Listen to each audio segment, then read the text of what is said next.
नमः संस्कृताय संस्कृत ज्ञान चैनल में आप सभी का हार्दिक स्वागत है।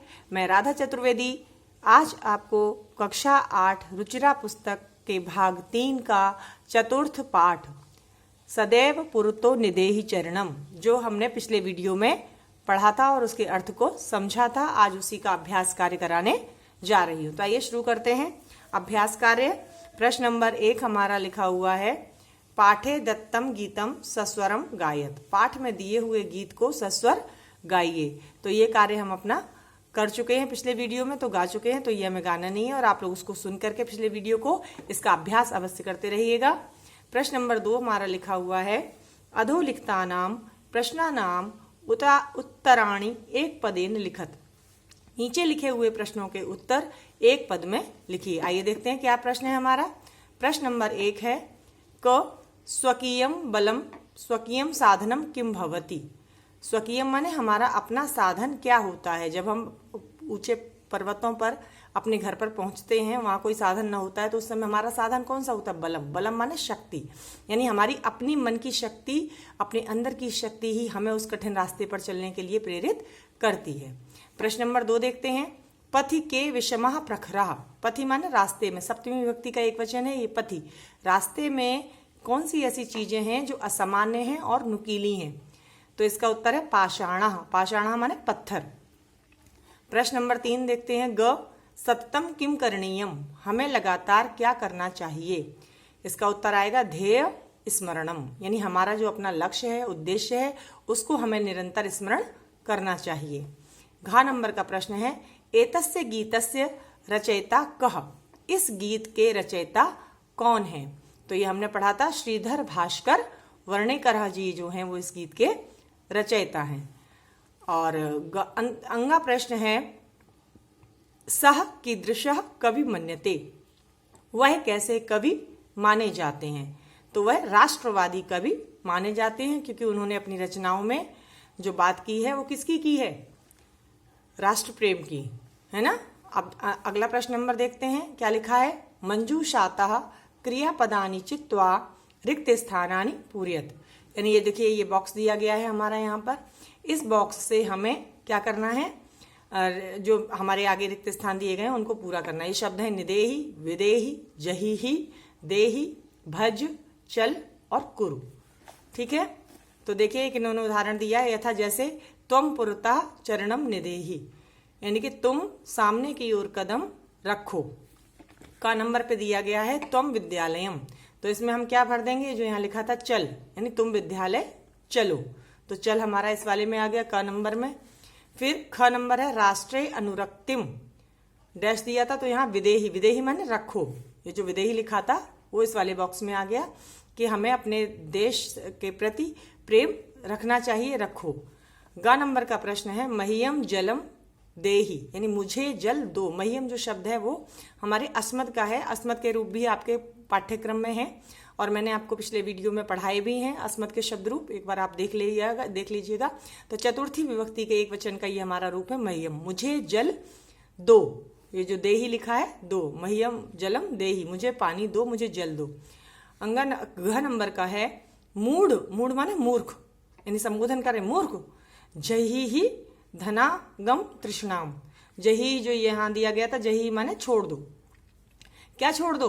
धनागम तृष्णाम, यानी पैसे, ज्यादा से ज्यादा पैसे आपके पास आए, इस प्रकार की तृष्णा या लालसा को आप छोड़ दो, ज्यादा पैसा मत चाहो। अंगा दिया गया है कख गग, यहाँ में क्या दिया गया है, भज गोविंदम। ये जो यहाँ पे हमारा लिखा था भज, यानी भजन करो, किसका? गोविंद का, यानी ईश्वर का भजन करो। और इसके बाद में ये दिया गया है हमारा च नंबर में, सततम ध्येय स्मरणम कुरु। ये लास्ट में दिया गया था कुरु, वो हमने यहाँ भर दिया, यानी हमें लगातार अपने उद्देश्य को, ध्येय को स्मरण करना चाहिए। अगला हमारा जो प्रश्न है वह 4 नंबर पे है, लिखा हुआ है, उचित कथनानाम समक्षम आम अनुचित कथनानाम समक्षम न इति लिखत। यानी उचित कथनों के सामने आम माने हाँ, आम माने हाँ, और अनुचित कथनानाम समक्षम न इति लिखित, यानी ट्रू एंड फॉल्स जो होते हैं इंग्लिश में, वही यहाँ आम और न। ये आम खाने वाला आम नहीं है, आम का मतलब हाँ है। ठीक है, देखिए इन्होंने एक उदाहरण दिया, पुरतः चरणम निदेही, यानी कि सामने की ओर चरण रखो।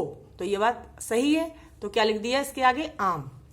अगला देखते हैं क नंबर, निज निकेतनम गिरि शिखरे अस्ति।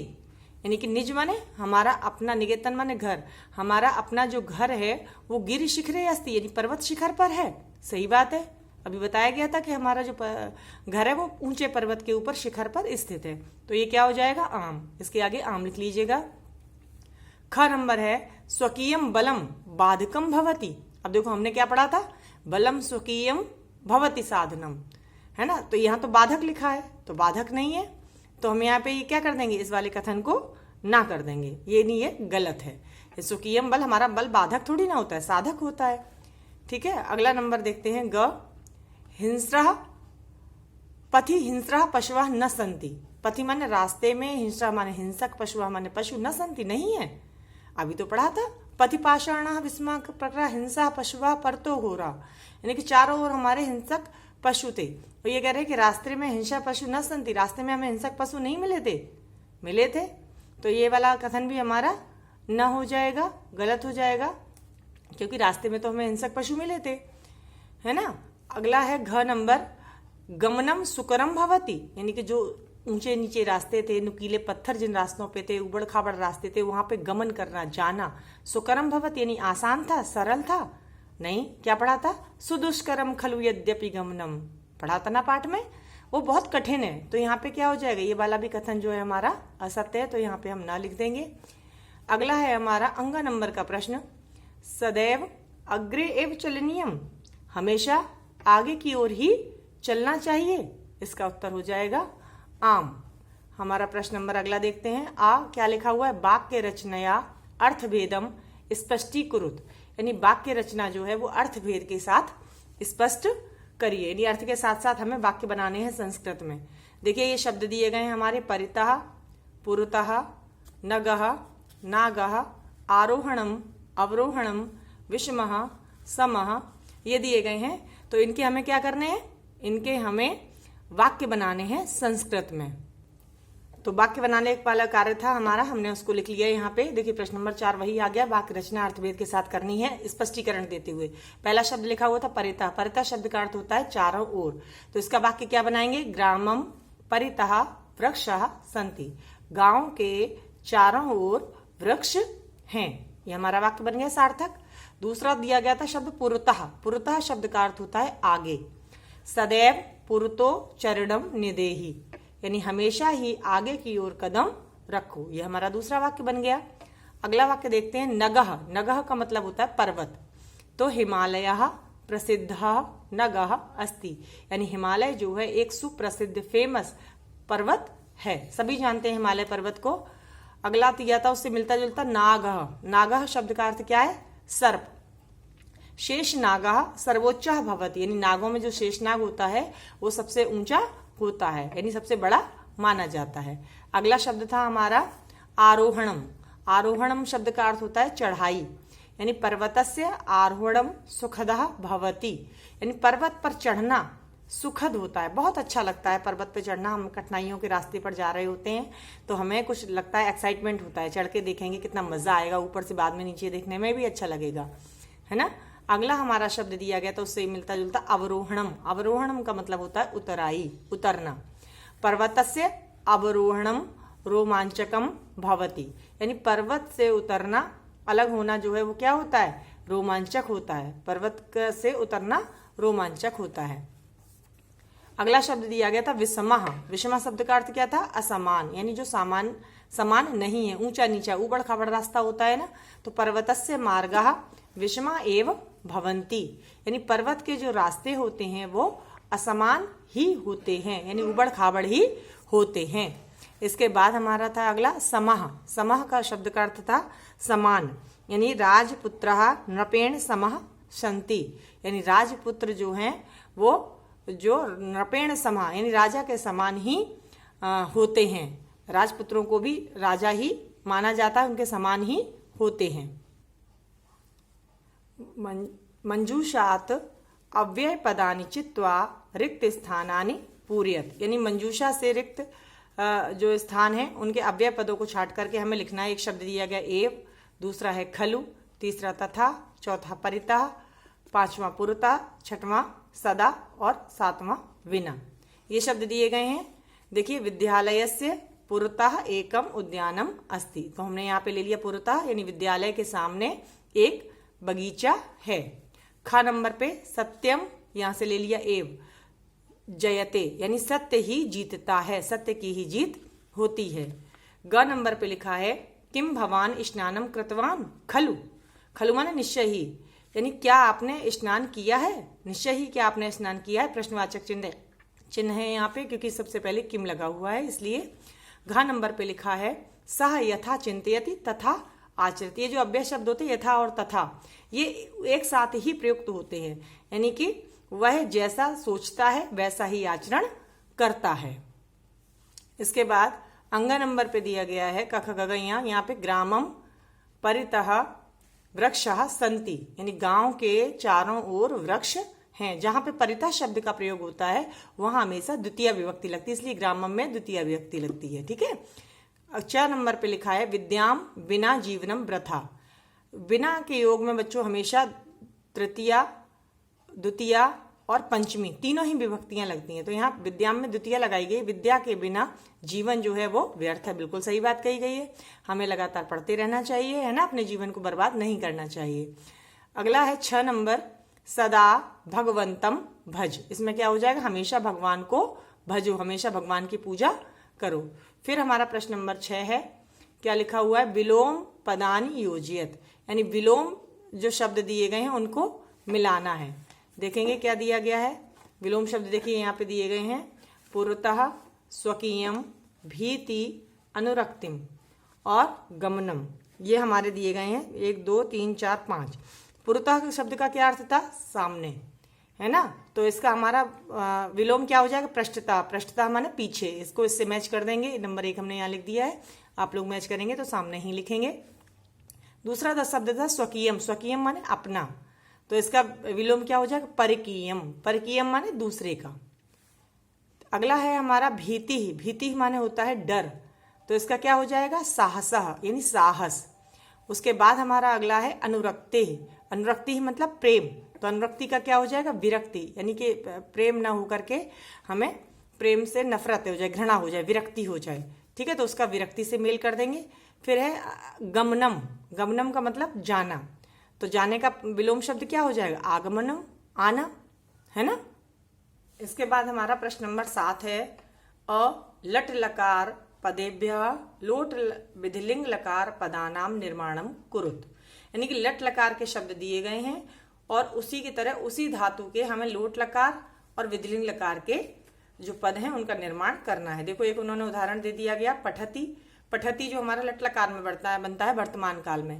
ये जो पहले हमने धातुएं पढ़ाई हैं उसको आप हमारे पिछले वीडियो देख सकते हैं, जिसमें मैंने इश धातु और खाद धातु जो आपके पाठ्यक्रम में उसको पढ़ाई है कि क्या क्या किसका अर्थ होता है। लोट लकार का में आज्ञा दी जाती है, वो आप प्लीज देखिएगा। और यथावनिक पठती दिया गया था, लोट लकार में बनता है पठतु, ठीक है, और विधिलिंग लकार में यही रूप बनेगा पठेत, यानी पठतु माने पढ़ो और पठेत माने पढ़ना चाहिए। अब देखिए खेलस दिया गया है, ये हमारा मध्यम पुरुष एक वचन का है, इसका हमें लोट लकार में बनाना है, तो लोट लकार में रूप बनता है खेलतु खेलताम खेलंतु, खेल मध्यम पुरुष के एक वचन में बनेगा केवल खेल, तो वो हमने यहाँ लिख दिया। और विधिलिंग लकार में बनता है खेले, है ना, यानी कि उसका रूप बनता है खेलेत खेलेताम खेलियु खेले, तो क्या बनेगा खेले। अगला दिया गया खादंती, खादंती शब्द जो है हमारा लट लकार प्रथम पुरुष बहुवचन का है, खादती खादता खादंती।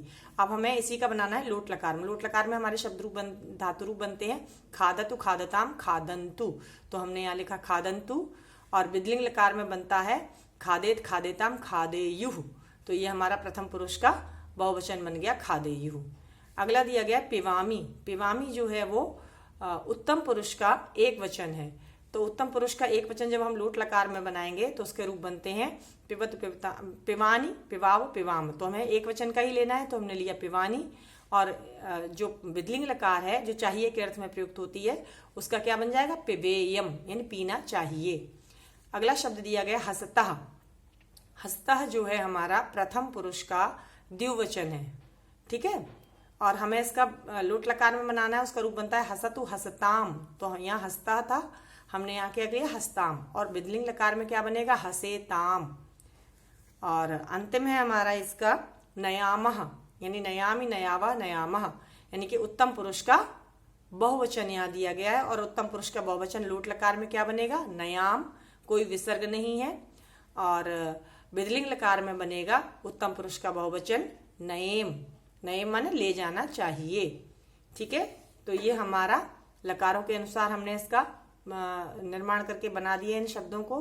तो ये शब्द रूप हमें याद होने चाहिए, तो हम आसानी से इसको कर सकते हैं। इसके बाद इसी प्रश्न नंबर 7 का दूसरा प्रश्न है, अधोलिखितानि पदानि निर्देशानुसार परिवर्तयत, यानी नीचे लिखे हुए पदों को जैसा जैसा निर्देश दिया जाए उसी के अनुसार हमें बदलना है, परिवर्तित करना है। यथा इन्होंने एक दिया गिरीश शिखर शब्द दिया, सप्तमी विभक्ति एक वचन में हमें इस शब्द को बनाना है। ठीक है, तो गिरीश शिखर का सप्तमी विभक्ति एक वचन में हमने शब्द रूप याद कराए हैं आपको बालक के। एक बार बालक के शब्द रूप देख लेना, आकारांत पुल्लिंग के हैं, तो उसके अनुसार रूप बनता है बालका, बालकम, बालकेन, बालकाय, बालकात, बालकस्य, बालके, बालक। तो बालके बनता है सप्तमी का एक वचन, तो गिरीश शिखर का क्या बन जाएगा, गिरिशिखरे। पथिन शब्द दिया गया, पथिन। ठीक है, इसका हमें सप्तमी विभक्ति के एक वचन में बनाना है, तो बनेगा पथि। पथिन शब्द नकारांत जो है हमारा नपुंसक लिंग शब्द है, और उसका हमारा सप्तमी विभक्ति एक वचन रूप बनेगा पथि, माने रास्ते में। में का चिन्ह आ रहा है अधिकरण कारक का यहाँ पर। दूसरा शब्द दिया गया राष्ट्र, ये हमारा अकारांत पुल्लिंग शब्द है, इसका चतुर्थी एक वचन में। जैसे बालक का जब हमारा बना था बालकाय, तो राष्ट्र का क्या बन जाएगा, राष्ट्राय। ऐसे ही पाषाण शब्द दिया गया है, इसका सप्तमी विभक्ति एक वचन में बनाना है, तो इसका बनेगा, अभी उसका क्या बना था, गिरिशिखर का गिरिशिखरे, तो पाषाण का बन जाएगा सप्तमी का ही एक वचन, पाषाणे, यानी पत्थरों में, पत्थर में। एक आगे शब्द दिया गया यान। यान का क्या करना है, द्वितीय विभक्ति का बहुवचन बनाना है। यान शब्द नपुंसक लिंग है, जैसे बनता है फलम फले फलानी, फलम फले फलानी, वैसे ही यानम, याने, यानानी, तो इसका बन जाएगा यानानी हमारा द्वितीय का और बहुवचन। अगर प्रथमा का भी बहुवचन होता तो भी यानानी शब्द ही बनता। शक्ति शब्द दिया गया है, इसका प्रथमा विभक्ति एक वचन में रूप बना। ये इकारांत शब्द है हमारा, तो इकारांत शब्द एक वचन में बनेगा शक्ति का, शक्ति ही। और इसके बाद शब्द दिया गया है हमारा पशु। पशु उकारांत शब्द है, उकारांत शब्द सप्तमी विभक्ति का बहुवचन, बालक का बालकेशु बनता है ना, तो और गुरु का गुरुशु बनता है, तो सप्तमी विभक्ति बहुवचन में क्या बनेगा, पशुषु। तो आज हमने ये आपको अभ्यास कार्य करा दिया चौथे पाठ का, सदैव पुरतो निदेहि चरणम। अगर आपको वीडियो अच्छा लगा हो तो प्लीज़ लाइक, शेयर और सब्सक्राइब करें। और हाँ, अगर आपको कोई प्रॉब्लम है, कुछ चीज़ नहीं समझ में आती है, तो कमेंट बॉक्स में अवश्य लिखें। आपके जो कमेंट होते हैं वह मुझे बहुत मोटिवेट करते हैं। Thank you for watching. नमः संस्कृताय।